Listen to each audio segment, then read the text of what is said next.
Jim Wertzke. Hey, Jim, how are you? I know you've had one heck of an exciting day today, so thank you very much for your time right now. Much appreciated. No problem. Hey, I have to tell everyone on the phone who's VA or serving veterans that the Secretary of the VA did a tremendous presentation talk to the America's Warrior Partnerships Community Integration Symposium today, and I'll tell you, everybody walked away saying this is the guy. Not only was he articulate and compassionate, but he also has he's got a personal story that this is personal for him. So I can't thank you enough, Jim and Linda and Dr. Davis and the whole VA team for helping us out there. Our pleasure. Yeah, thanks. I'll quickly go through this. I know we're late and it's a little bit later on the East Coast time, but I think it's important for the CVEBs to be aware of what's happened through the task force. If you go to the next slide. Thanks, Tony. So about a year, actually, it was a year ago at the symposium, the Deputy Secretary of the VA asked us if we would help work with the VA to facilitate a discussion about measures, metrics, and outcomes related to the CVEBs, and you can see the goals there. What the goal was also that we wanted it to be flexible. So what we did was we worked with the VA. We identified 30 organizations, and the goal was to have a 60-40 split with a mix of CVEBs. So we had 10 CVEBs, and then we had VA representatives, and then we had national nonprofits that had a local chapter base. And we put this 30-person task force together, met for, actually, let's go to the next slide. Thanks. You can see the timeline. We met 3 times in person. We had homework in between, a lot of back and forth with our friends at the VA. One of the big things that came out that some of the CVEBs may have participated in, and we put a survey together that went out to 144 CVEBs. 44 of the 144 took the survey, and that sort of guided it. We didn't want just 10 CVEBs giving their opinion. We wanted to see what a little bit broader cut was.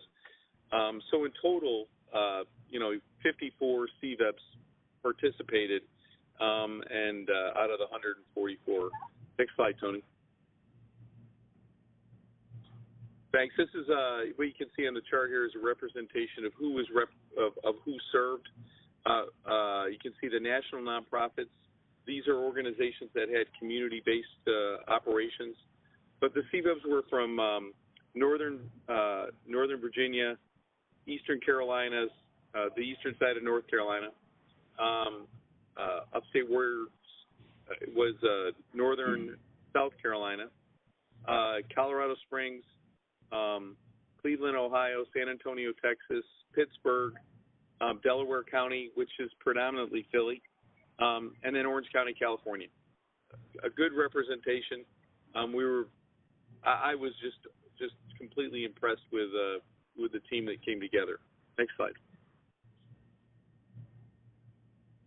These are some of the findings that came out of the CVEB, right? So how happy are the CVEBs with the program? And you can see overwhelmingly 65% are satisfied, 30-some% are neutral.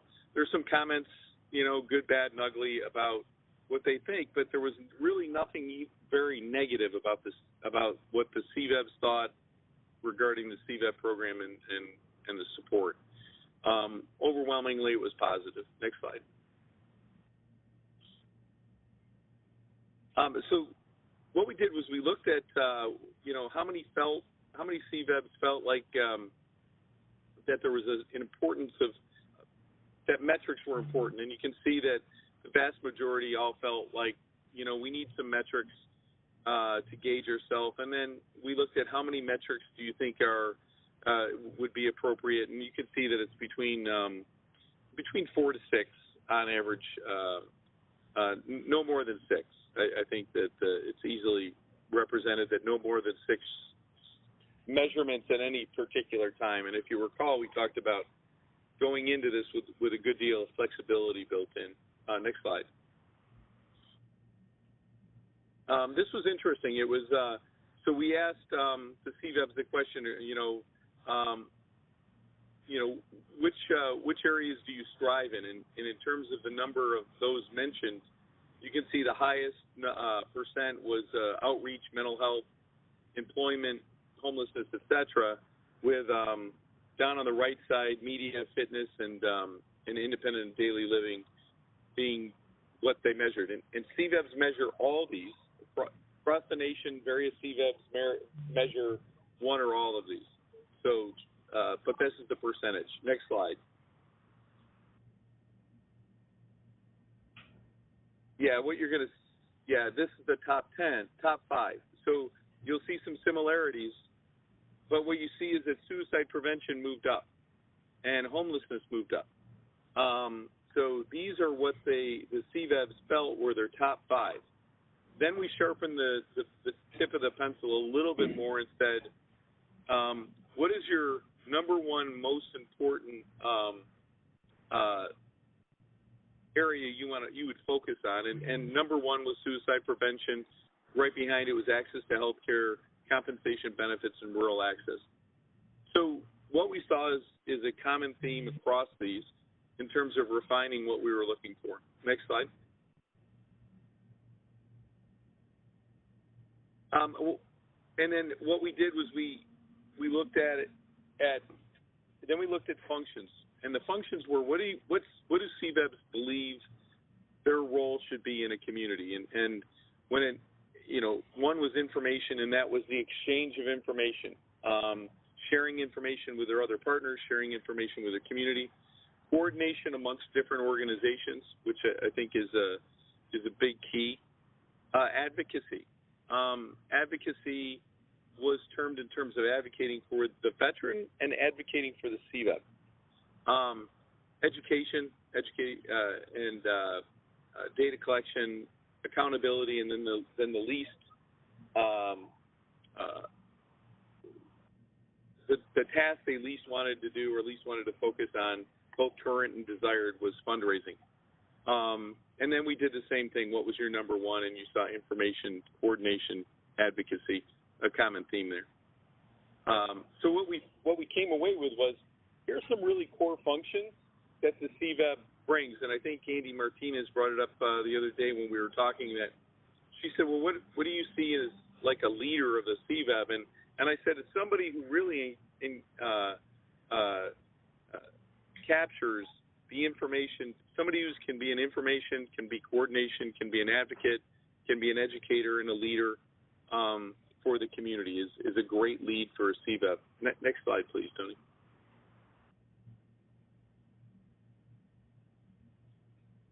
Thanks.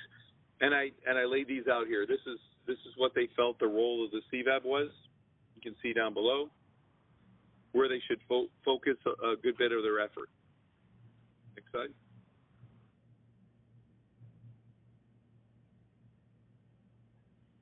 So the other thing we talked about was, should everybody measure the same thing, period? And the answer was no. Should everyone have a pick list to choose from and they pick whatever they want? And the answer was no. But it was somewhere in between. It was, let's have some core areas that we measure, and then a strong pick list to choose from.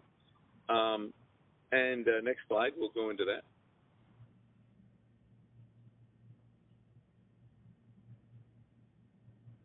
Thanks, Tony. The other thing that we just sort of described was for the strategy document. So when we looked at what you should measure, we also put together what we felt were the outcomes, how we measure them, where you could receive the information from, sort of a resource guide to help a community say, well, I want to measure homelessness. Where would I get the data? Here's some thoughts where you can get the data from. Here's some examples of what are achievable goals and objectives that you might have, and sort of a resource directory to help CVEBs set up their measures and metrics. Next slide, Tony. Wow, that was it. Can we go back to Tony?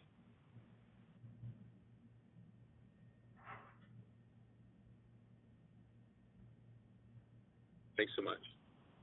Yeah, so I sort of want to drill in on this for the folks, and make one last comment in terms of measuring. There was in terms of function.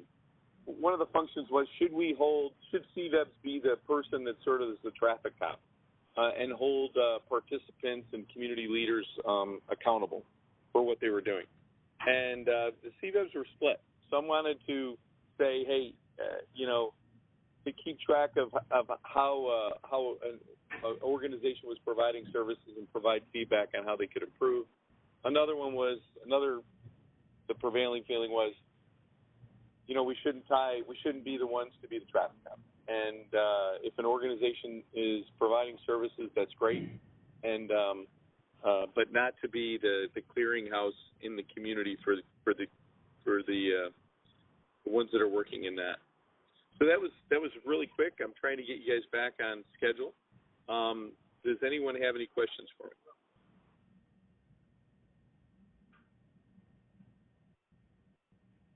All right. Well, thank you very much for giving me the Go ahead.